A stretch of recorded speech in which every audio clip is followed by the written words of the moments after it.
ओम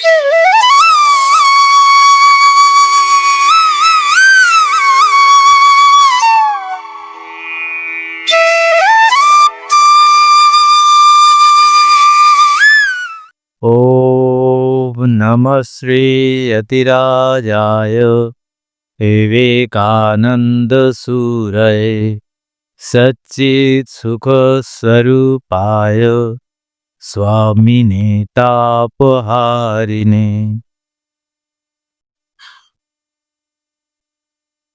নমস্কার, রামকৃষ্ণ মিশন আশ্রম সারগাছির ইউটিউব চ্যানেলে সমস্ত দর্শনার্থী, অনুরাগী এবং ভক্তবৃন্দদের সকলকে আমার আন্তরিক প্রীতি শুভেচ্ছা জানাই।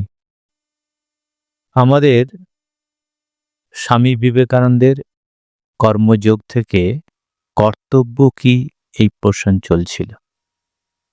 সেখানে স্বামীজি বলছিলেন যে বিভিন্ন পোশাক আশাকের পরিবর্তনে, মানে একটি দেশ সে যেরকমভাবে পোশাক পরে অভ্যস্ত, অন্যরকম পোশাক পরতে দেখে তারা সেটা কিছুটা তাকে একটা উপদ্রবের মতো করছে।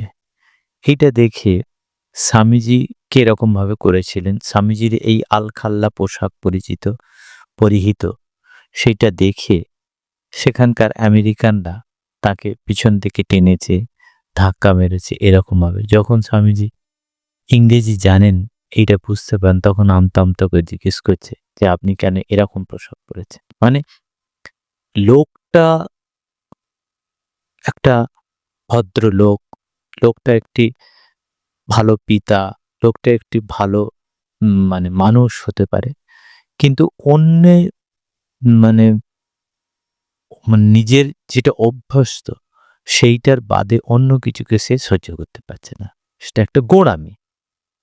এইটা কি রেখে স্বামীজি তাই বলছেন যে কর্তব্য কর্মটাকে রেখে বলছেন যে এটা স্বামীজি বলছেন যে একটি বিষয় আমাদের এর পরিপ্রেক্ষিতে বলছে যে আমাদের স্মরণ রাখা উচিত যে আমরা যেন কর্তব্য বিচার করতে গিয়ে, অপরের কর্তব্য বিচার করতে গিয়ে তাদেরই চোখ দিয়ে আমরা যেন বিচার করি। সেটা অপর জাতির আচার ব্যবহার যেন আমার নিজের মাপকাঠি দিয়ে মাপতে না যায়। কারণ ওইটা যদি আমি সেই লোকটাকে বিচার করতে যাই, সেই লোকটা খারাপ এরকমভাবে, তাহলে ভুল হয়ে যাবে। কারণ সে সিটিজেনশিপ হিসাবে, সে নাগরিক হিসাবে, সে একটা বাবা হিসাবে, সে একটা শিক্ষক হিসাবে, সে একটা পিতা হিসাবে সে কিন্তু একটা মর্যাদাপূর্ণ। কিন্তু সে তার এই অনভ্যাসের জিনিসটাকে সে মেনে নিতে পারছে না। তো এইটাকে আমরা যদি তাকে বিচার করতে যাই, সেটা বলছে স্বামীজি বলছেন যে তাকে বিচার করতে গিয়ে, অপরের কর্তব্য সম্বন্ধে বিচার করতে গিয়ে তাদেরই চোখ দিয়ে দেখি, তাদের চোখ দিয়ে যদি বিচার করি তাহলে বিষয়টা ঠিক হবে। যদি আমি নিজে মাপকাঠি দিয়ে মাপতে যাই তাহলে হবে না। কারণ বলছে যে বিশ্বজগতের মাপকাঠি আমি নই, আমি কি দিয়ে মাপবো? আমাকে জগতের সঙ্গে সামঞ্জস্য রক্ষা করে চলতে হবে। সমগ্র জগৎ কখনো আমার ভাবের সহিত মিলেমিশে চলবে না। অর্থাৎ দেখা যাচ্ছে পরিবেশ অনুসারে আমাদের কর্তব্যের ধারা পরিবর্তিত হচ্ছে। কোনো বিশেষ সময়ে যাহা আমাদের কর্তব্য তাহা করাই হচ্ছে জগতের শ্রেষ্ঠ কর্ম। দেখুন এখানে শ্রেষ্ঠ কর্ম কথা বলছে, বিশেষ সময় যেটা আমাদের কর্তব্য বলে মনে হচ্ছে সেটাই করা শ্রেষ্ঠ কর্ম। এটা বলতে যে প্রথমে আমরা যেন আমাদের জন্মপ্রাপ্ত কর্তব্য অনুসারে কাজ করি, তারপর আমাদের সমাজে এবং জীবনে আমাদের পদমর্যাদার অনুসারে কর্তব্য যা তা করতে হবে। মনুষ্য বলছে, স্বামীজি বলছেন যে মনুষ্য স্বভাবের একটি বিশেষ দুর্বলতা এই যে সে নিজেকে পরীক্ষা করে না, সে মনে করে সেও রাজা সিংহাসনে বসার উপযোগী। এটা আমাদের একটা আছে, আমরা বলতে পারি ও কি করছে, হ্যাঁ ওটা কেন পারছে না, এটাই করছে, এরকম আমরা খুব বলি। মানে একটা সিংহাসনে আমাদের রাজা, যে আমাদের মিনিস্টার, চিফ মিনিস্টার, আমাদের প্রাইম মিনিস্টার, তো এরা তো রাজা সমতুল্য, এরা রাজা। তো তাদের নিয়ে আমরা অনেক সময় আমরা ভাবি যে সেই পদে আমরাও উপযুক্ত। সেই জন্য বলছে যে আমরা পরীক্ষা করে দেখি না, মনে করি আমরাও সেটা উপযুক্ত। সেটা বলছে যদি বা উপযুক্ত হয় তবে তাকে আগে কি করতে হবে, সেই সামাজিক অবস্থা অনুযায়ী তাকে কর্তব্য সম্পন্ন করতে হবে, তবে তার উপর উচ্চতর কর্তব্যের ভার অর্পণ হবে। এই সংসারে যখন আমরা আগ্রহ করে কাজ করতে যাই তখন প্রকৃতি কি করে, আমাদেরকে চারদিক থেকে আঘাত করে। তারই সাহায্যে শীঘ্রই আমরা কি করি, আমরা আমাদের যথার্থ মর্যাদা খুঁজে পাই, বুঝতে পারি কোথায় কার স্থান। প্রকৃতি কিন্তু আমাদের প্রতিকূল, মানে আমাদের মানে পরিপন্থী হয়ে যায় অনেক, সবসময় আমাদের হয়নি। এবং প্রকৃতি যখনই পরিপন্থী হয় আমাদের মর্যাদার আমরা দেখুন সপক্ষে, সমস্ত পক্ষে আছে, প্রকৃতিও আমাকে সহায়ক করছে, মানে আশপাশে আমাকে সমস্ত কিছু, যাতে করে যে কর্তব্য আমরা করি সেই কর্তব্যের মধ্যে আমরা মর্যাদা আমরা বুঝতে পারি। যখন আমরা বিপরীত আবহাওয়ার মধ্যে, প্রকৃতিও আমাকে বিপরীতভাবে আমাকে সহায়তা করছে না, সে তখন যখন আমরা কাজটা করতে পারি সেটাই ঠিক ঠিক মর্যাদা আমাদের বোঝা যায়। সেটাই বলছে যে আমরা তখন মর্যাদা খুঁজে পাই। যে কার্যের উপযুক্ত নয় সে দীর্ঘকাল সন্তোষজনকভাবে সেই পদে থাকতে পারে না, এটা বলছে। সুতরাং প্রকৃতি যেরূপ বিধান করে এর বিরুদ্ধে বিরক্তি প্রকাশ করে কোনো ফল নাই। ছোট কাজ করছি বলিয়া নিজেকে একজন নিম্ন স্তরের মানুষ তা নয়।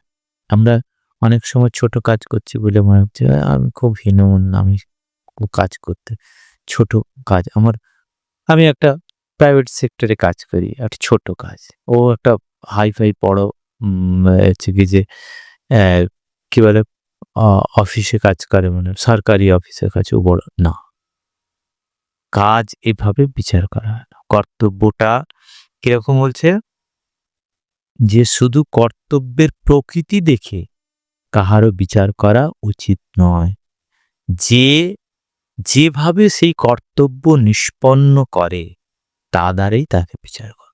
আমরা কর্তব্যটা কতটা সুনিপুণভাবে, কতটা সুন্দরভাবে, কতটা ভালোবেসে আমরা সেটা করতে পারছি, সেটাই তার বিচার্যের বিষয়। দেখুন এইখানে একটা স্বামীজি বললেন যে তিনি বললেন আমাদের বিশেষ সময় যা কর্তব্য তা করাই জগতের শ্রেষ্ঠ কর্ম। একটা বিশেষ সময় আগে স্বামীজি বলছেন, যেমন একজন ক্ষুধার্ত মানুষ, সে যদি মুসলিম হয় তার কাছে গোমাংস যদি আসে, সে ক্ষুধার্ত মানুষটাকে যদি সে না দেয় এবং নিজে যদি না খায় তাহলে কর্তব্য আবালা হয়ে যায়।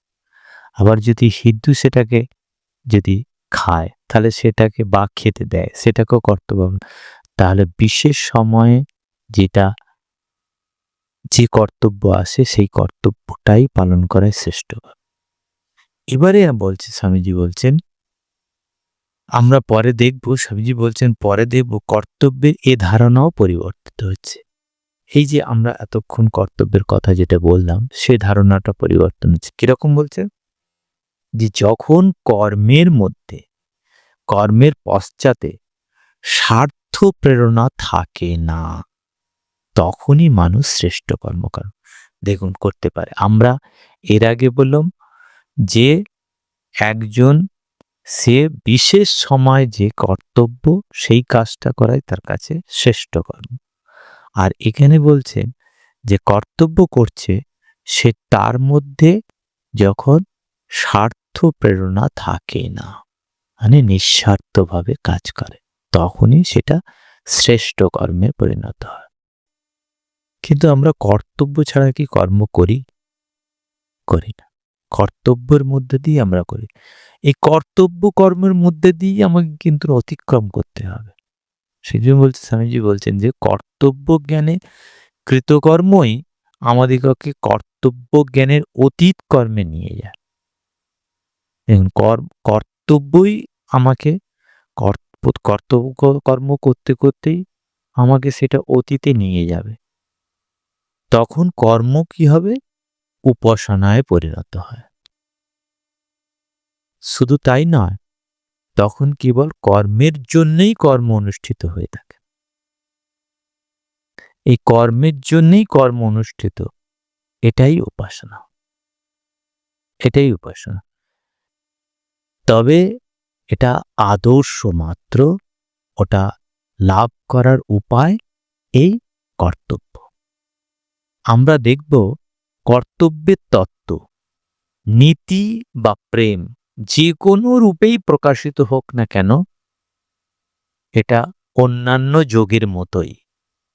কিরকম না, এর উদ্দেশ্য কাঁচা আমিকে ক্রমশ সূক্ষ্ম করা, যাতে পাকা আমি নিজ মহিমায় শোভা পারে। এই কাঁচা আমি, ঠাকুরের কাঁচা আমি। কাঁচা আমি মানে এটা, আর পাকা আমি। কাঁচা আমি মানে যেটা অহংকার, সে অহং বুদ্ধির মধ্যে দিয়ে, মানে আমি সব করছি, আমি এটা করছি, আমার দ্বারা এটা হচ্ছে, এই জায়গাটা থেকে ঈশ্বরের দ্বারা যা প্রেরিত হয়েছে আমি সেইটাই কর্তব্য হিসাবে পালন করছি। এই যখন আমাদের থাকে, এইটাই যখন আমরা থাকি এবং নিঃস্বার্থ, এই কর্তব্যটা আমার জন্য নয়, এটা আমি কর্তব্য করছি কি ঈশ্বরের জন্য, ঈশ্বর সে কৃপা লাভার্থে, ঈশ্বরের জন্য, পরার্থে কর্তব্য, ঈশ্বরের জন্য। এই ভাবনার মধ্যে দিয়ে আমরা কর্তব্যকে সেই কাঁচা আমি থেকে পাকা আমির দিকে যাই। সেই পাকা আমি কি তখন নিজ মহিমায় শোভা পাতে পারে। এর উদ্দেশ্য নিম্ন স্তরের শক্তি ক্ষয় নিবারণ করা, যাতে করে আত্মা উচ্চতর ভূমিতে নিজেকে প্রকাশ করতে পারে। এই উচ্চতর মনে তিনি তো আত্মা হচ্ছে কি যে প্রথম সে জীবাত্মা, মানে যখন সে শরীর মনের মধ্যে দিয়ে একটা নিজেকে ক্ষুদ্র আমির মধ্যে দিয়ে বদ্ধ, সেইটা থেকে সে কিছু আরো উচ্চ ভূমিতে ওঠে, মানে সেই পাকা আমির দিকে যায়। নিজ বাসনাগুলিকে ক্রমাগত ত্যাগ বা অস্বীকার করলেই আত্মার মহিমা প্রকাশিত হয়। এই বাসনা, কারণ আমরা হচ্ছে কি যে মা বলছেন নির্বাসনা কি, ঈশ্বর যদি আমাদের কাছে আসেন, হাজির হয়, আমরা ঈশ্বরের কাছে কি প্রার্থনা করব?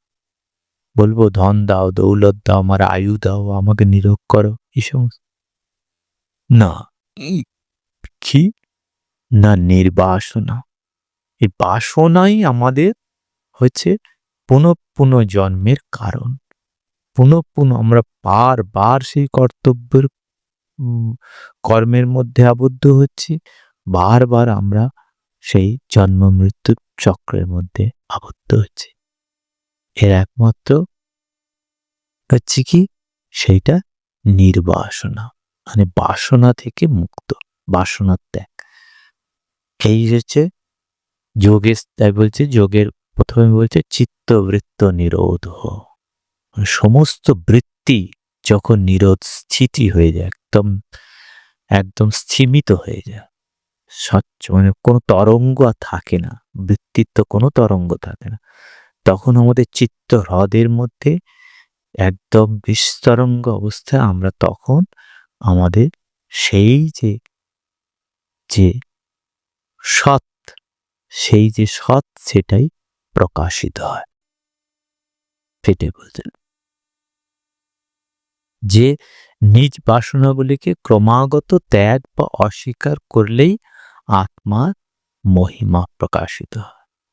কর্তব্য কর্ম করতে গেলে অতি কঠোরভাবে এই ত্যাগ অবশ্যই আবশ্যক হয়। মানে আমরা ঠিকভাবে যদি আমরা ওইভাবে ওই নিঃস্বার্থভাবে কর্তব্য কর্ম যদি করতে হয়, তাহলে আমাদের ত্যাগ অবশ্যই দরকার। এরূপে জ্ঞাতসারে বা অজ্ঞাতসারে সমগ্র সমাজ সংহতি গড়ে উঠেছে। এই কর্ম ও অভিজ্ঞতার ক্ষেত্রে স্বার্থপূর্ণ বাসনা কমাতে আমরা মানুষের প্রকৃত স্বরূপে অনন্ত বিস্তৃতির পথ খুলে যায়। দেখুন, এই কর্ম অভিজ্ঞতার ক্ষেত্রে স্বার্থপূর্ণ বাসনা কমাতে হবে। এই স্বার্থপূর্ণ, আমার এইটা হবে, আমার ওইটা হবে, আমার ওইটা চাই, সেইটা চাই, এই যে স্বার্থ, আমি এটা নাহলে কাজ করব না, ওইটা আমার চাই, তবে আমি কি পাবো, আমার এইটাতে কি লাভ হবে, এই স্বার্থপূর্ণ, এটা কমাতে আমরা প্রকৃত স্বরূপের অনন্ত বিস্তৃতির পথ খুলে দিই। আমরা কি করেছি, কমাতে যখন একদম কমে যাবে, তখনই কেবলমাত্র ওই সে স্বমহিমায় প্রকাশ পাবে। সেটাই বলছে যে ভিতরের দিক থেকে দেখলে কর্তব্যের এই একটি নিশ্চিত নিয়ম পাওয়া যায় যে স্বার্থপরতা ও ইন্দ্রিয়পরতা থেকে পাপ ও অসাধুতার উদ্ভব। তাহলে কি হয়, স্বার্থপরতা, ইন্দ্রিয়পরতা, ইন্দ্রিয় আমাদের সমস্ত সময় আমাদের কি হচ্ছে, বিষয়ের দিকে আকর্ষণ করছে, বিষয়ের দিকে আকর্ষণ। বিষয়ে ঠাকুর বলছেন যে বিষয়ে বিরাগ, ঈশ্বরে অনুরাগ, তবেই কি তাকে পাবে। বিষয়ে বিরাগ হতে হবে এবং ঈশ্বর, সেই বিষয়ে বিরাগটা আসছে না। কে তাকে বিষয়ের দিকে আকর্ষণ করছে না, ইন্দ্রিয়। ওই জন্য বলছে স্বার্থপরতা, আমার এইটা না হলে, আমি এইটা যদি পাই তাহলে আমি করবো, আমাকে মানে এমনকি অনেক সময় আমরা ঠাকুরের কাছে প্রার্থনা করি, সেও স্বার্থ। কিরকম, আমাকে ভালো করে দাও, আমার এইটাও করে দাও, আমার ওইটা পাইয়ে দাও, আমার ওটাকে। এই দোকানদারিতে কখনো ঈশ্বরকে পাওয়া যাবে। ঈশ্বরকে পেতে গেলে নিঃস্বার্থ একদম, এই যে স্বার্থপরতা আর ইন্দ্রিয়পরতা, মানে আমরা ইন্দ্রিয়ের দাস, ইন্দ্রিয়ই আমাদের পরিচালনা করছে, ছুটিয়ে মারছে, আমাদের বাসনায় ভর্তি করে দিচ্ছে, আমরা পাচ্ছি না সেই ইন্দ্রিয়গুলোকে। রূপ, রস, গন্ধ, স্পর্শ সমস্ত কিছু ইন্দ্রিয়র মধ্যে আমাদের আকর্ষিত হয়ে আছে, আমরা সেখান থেকে বেরোতে পারছি। তাই পঞ্চ কর্মেন্দ্রিয়, পঞ্চ জ্ঞানেন্দ্রিয়ের মধ্যে আমরা পুরো সেটাকে ডুবে আছি, সেখান থেকে আমরা বেরোতে পারছি, সেইটাকে বেরোতে বলছে যে এ থেকে কি হচ্ছে, পাপ ও অসাধুতার উদ্ভব হয়।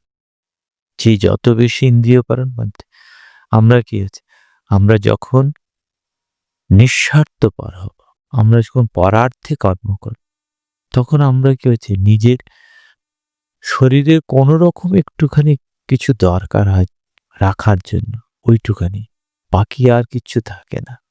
আস্তে আস্তে সমস্ত আমিত্বটা যেন, এই কোন আমিত্ব, কাঁচা আমি, সেটা যেন আস্তে আস্তে ক্ষয় হয়ে গিয়ে পাকা আমি সব মহিমায় প্রকাশ। সেটাই বলছে। আর নিঃস্বার্থ প্রেম ও অসংযম হতে ধর্মে কি আত্মসংযম, নিঃস্বার্থ প্রেম, এইটাকে বলছে যে স্বার্থপরতা আর ইন্দ্রিয়পরতা পাপ ও অসাধুতার উদ্ভব হয়। আর কি বলছে, আর নিঃস্বার্থ প্রেম, নিঃস্বার্থ প্রেম এবং আত্মসংযম হতে ধর্মের বিকাশ। তার ধর্মের বিকাশটা কোথায় হচ্ছে, নিঃস্বার্থ প্রেম এবং আত্মসংযম। এই প্রেম এবং সংযম, একদিকে ভালোবাসা, ঈশ্বরীয় প্রেম, যেখানে একেবারে নিষ্কলুষ, কোনো কলুষতা থাকে না। আর হচ্ছে আত্মসংযম। আত্মসংযম মানে আমাদের সমস্তটা আমাদের সবকিছু, এই যে সংযম কিভাবে আসবে? যখন আমরা এই ইন্দ্রিয় পরতাকে জয় করতে পারব, যখন আমরা ইন্দ্রিয় আকর্ষণ, এই ইন্দ্রিয়গুলো বাইরের দিকে সর্বদা আকর্ষণ করছে। তাই উপনিষদ কি বলছে? উপনিষদ বলছে পারাঞ্চি খানে ব্যত্রিনাথ স্বয়ম্ভু তস্মাৎ পারাং নান্তরাৎ।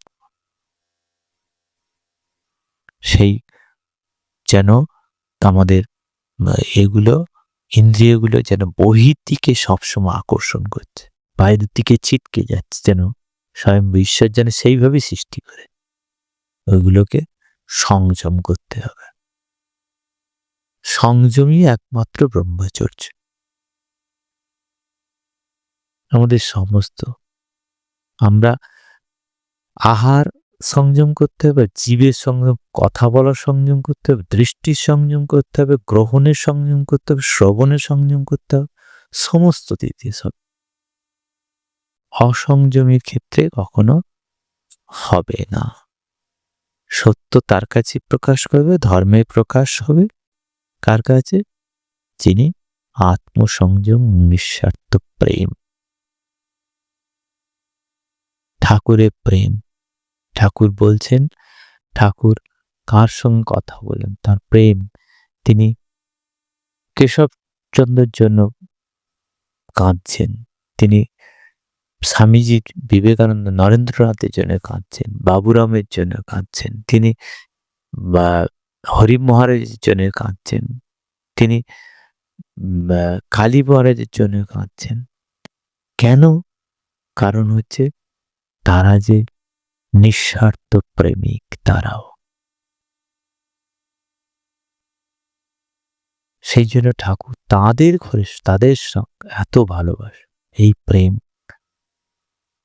এই প্রেমের মধ্যে দিয়ে আজকে রামকৃষ্ণ মিশন সম্পূর্ণ প্রেমেরই প্রকাশ। ঠাকুর শ্রীরামকৃষ্ণ তিনি এই প্রেম মন্ত্রই যেন দিয়ে গেছেন, পরস্পরের ভালোবাসা। আমরা তো ঠাকুরের ভালোবাসা, ঠাকুরের প্রেম, মায়ের প্রেম এগুলো পড়েছি। আমরা আমাদের বড় বড় সাধুদের দেখি, যখন এই নিঃস্বার্থ প্রেম কিরকম।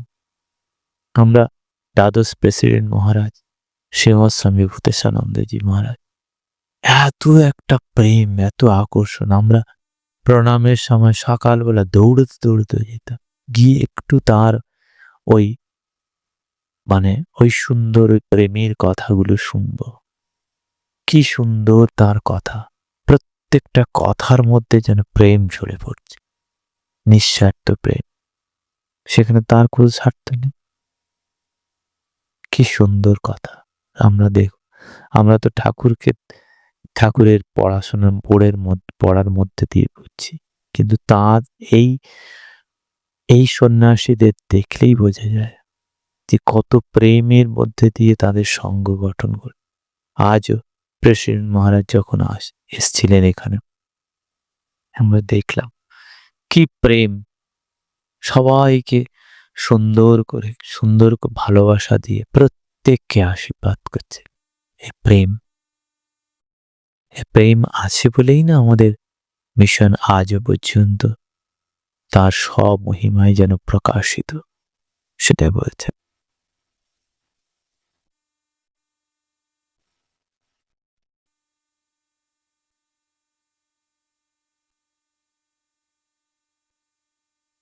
টাইম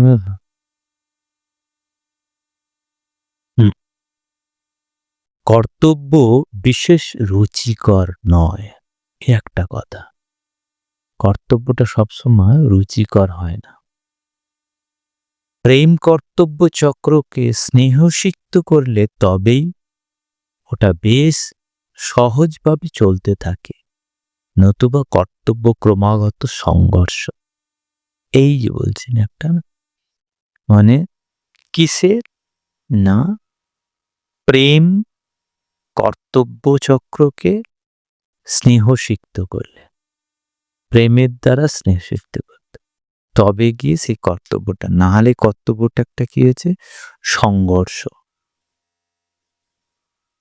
এই সময় এটা করতে হবে, ওইটার সময় ওইসব করতে হবে, এই করতে হবে, এই কর্তব্য।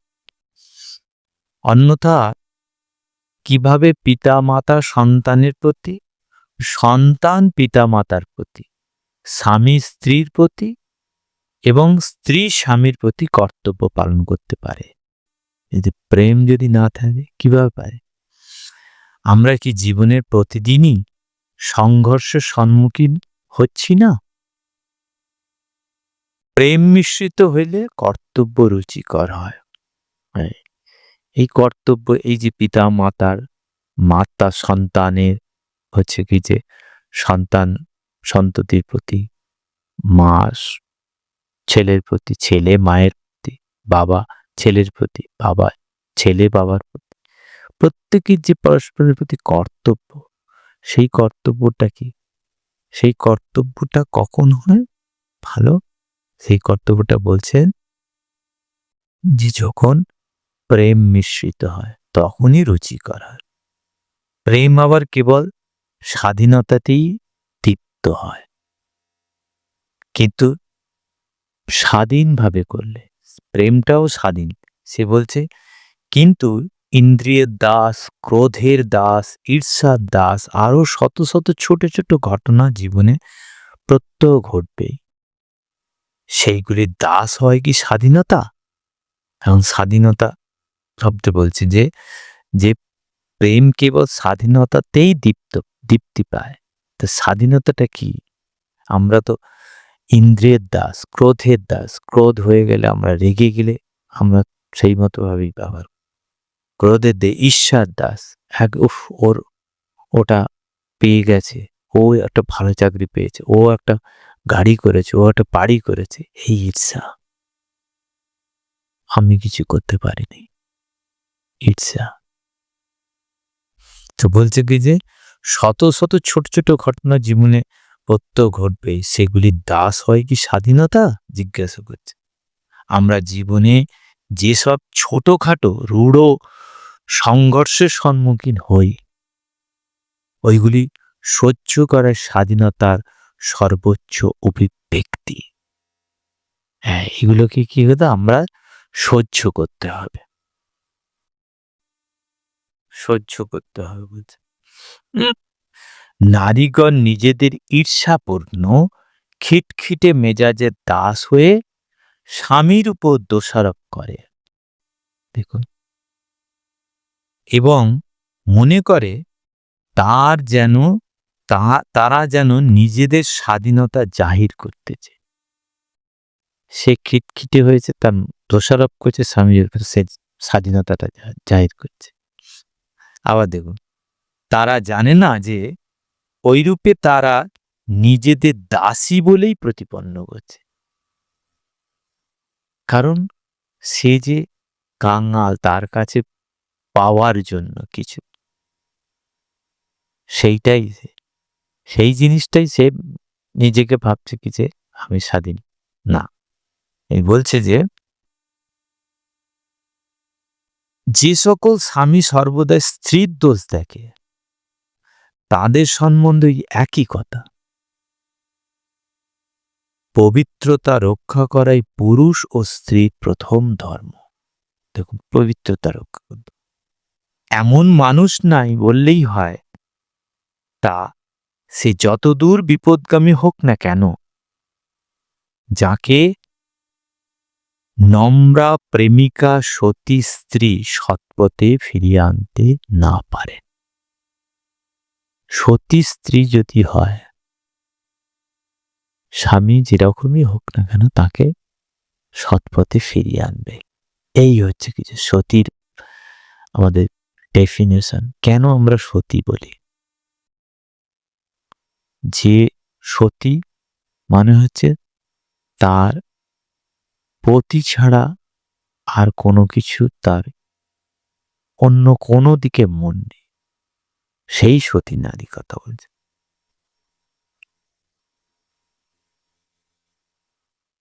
জগৎ এখনো এতটা মন্দ হয়নি। সমুদয় জগতে আমরা নৃশংসপতি ও আমরা এবং পুরুষের অপবিত্রতা সম্বন্ধে অনেক কথা শুনি। নৃশংসপতি এবং অপবিত্র কথা অনেক শুনি, কিন্তু এটা কি সত্য নয় যে নৃশংস ও অপবিত্র নারীর সংখ্যা যত, ঐরূপ পুরুষের সংখ্যাও ঠিক তত?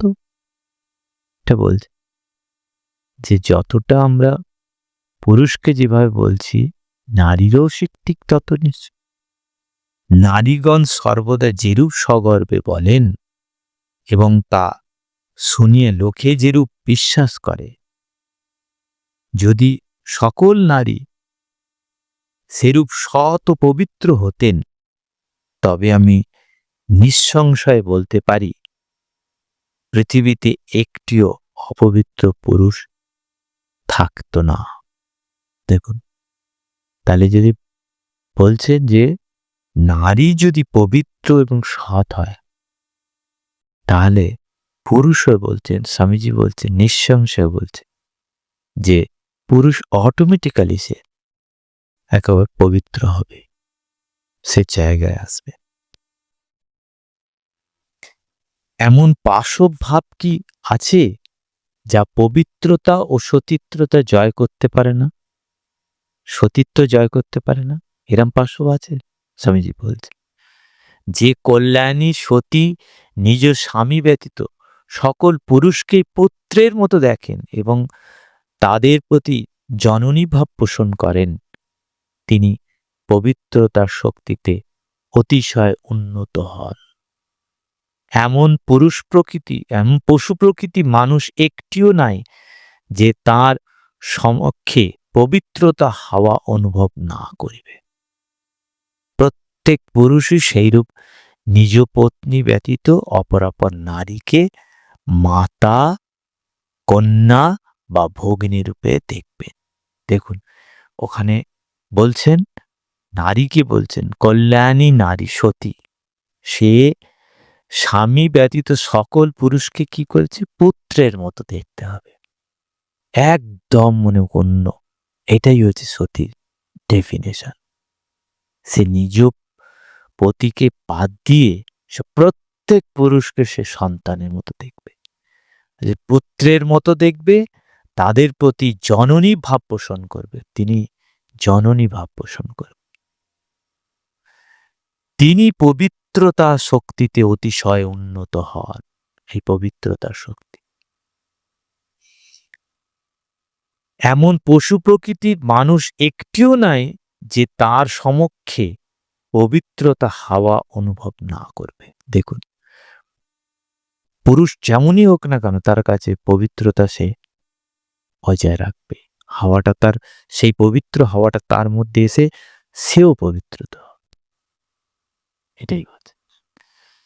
প্রত্যেক পুরুষও সেইরূপ নিজ পত্নী ব্যতীত অপরাপর নারীকে মাতা, কন্যা বা ভগিনী রূপে দেখবেন। দেখুন, নিজ স্ত্রী বাদে যত মায়েরা থাকবে প্রত্যেককে মাতা, কন্যা বা ভগ্নী। যে ব্যক্তি আবার আচার্য হতে ইচ্ছুক, তিনি প্রত্যেক নারীকে মাতৃদৃষ্টিতে দেখবেন এবং সর্বদা সেরূপ ব্যবহার করবেন। ঠাকুর শ্রী রামকৃষ্ণ মা, দেখুন, তিনি মাতৃশক্তি জাগরণ করেন, তিনি মাকে পূজা করলেন। পৃথিবীর ইতিহাসে এটা একটা নজির, দৃষ্টান্ত। মাকে তিনি পূজা করলেন মাতৃশক্তিতে, ষোড়শোপচারে পুজো করলেন। প্রত্যেক নারী তার কাছে মা, তিনি সন্তান স্বরূপ। তিনি তাই বলছেন মা কালীকে, আমি সন্তান। তাহলে আমাদের কর্তব্য কিরকম দিচ্ছেন, সংজ্ঞা দিচ্ছেন স্বামীজি। আমরা কর্তব্য কর্ম করব কিভাবে? আমরা পুরুষ তার পবিত্রতা, নারী তার পবিত্রতা বজায় যদি রাখে, অবশ্যই আমরা সেই জায়গায় আমরা পাবো। ওম শান্তি শান্তি শান্তি। হরি ওম তৎসৎ। শ্রীরামকৃষ্ণার্পণ।